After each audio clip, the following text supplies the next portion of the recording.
Hey guys, Danny Lieberger here to give you a brief summary of Daniel Bell's Just War as Christian Discipleship, subline recentering tradition in the church rather than the state. And my reflection video here is just going to be about 5 minutes, and it's going to be on the Christian community and church's response to Bell's book. And kind of wrestling with his thoughts, and then how as a church and Christian communities we take this and run. And so one of the key themes of the book, to just give you a starting place, is this idea that right now we're in a more state-centric approach to determining what a just war is. And Bell kind of main point is pushing us to a more church-centric model of what just war looks like. And his reasoning is that he envisions kind of the politics and church's role in politics, giving us a chance as a Christian community to influence more those movers and shakers up top who are impacting kind of war times and the idea of going to war. And so, but before we get too much farther, I want to give you a quote here. This is from Bell's book, and it's kind of what I felt like was summarized best the arch of the book and his thoughts. And so I'll just read through this real quick and try to listen along with me. The purpose of just war, and he's talking about the Christian discipleship side of that, is not to guide princes, presidents, and politicians who stand at the helm of nations and states.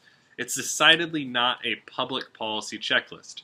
Rather, it's a rule of life and death in the face of war.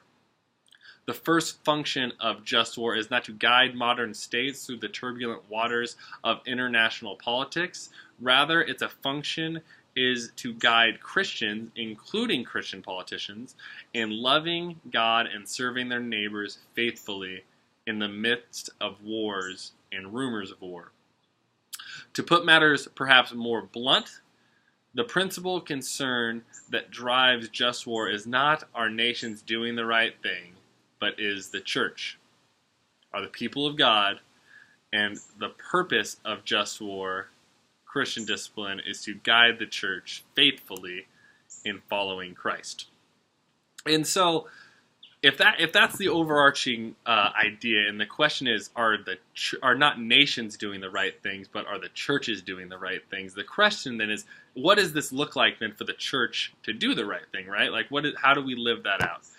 And what he says, and we can extract from the book, is that it's an expression of the character of the Christian community. This is what living a Christian discipleship version of Just War looks like. It's an expression of our Christian community, an outgrowth of its fundamental confessions, convictions, practices, and it's an extension of its consistent day-to-day life and work on behalf of the justice and loving of our neighbors, even our enemies in the realm of war.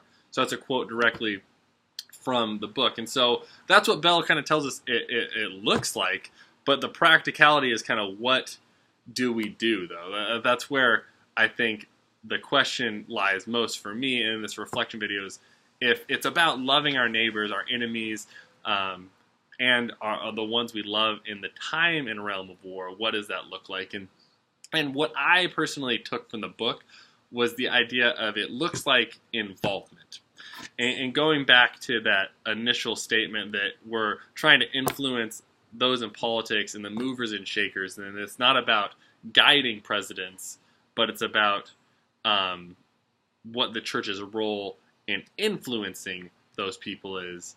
I see it as involvement. And from what I've read and seen, Bell's thoughts can kind of stay at a 10,000-foot level of this idea of what Christian discipleship as just war can look like, in this ongoing faithfulness of following and loving our neighbors and striving to know Jesus better.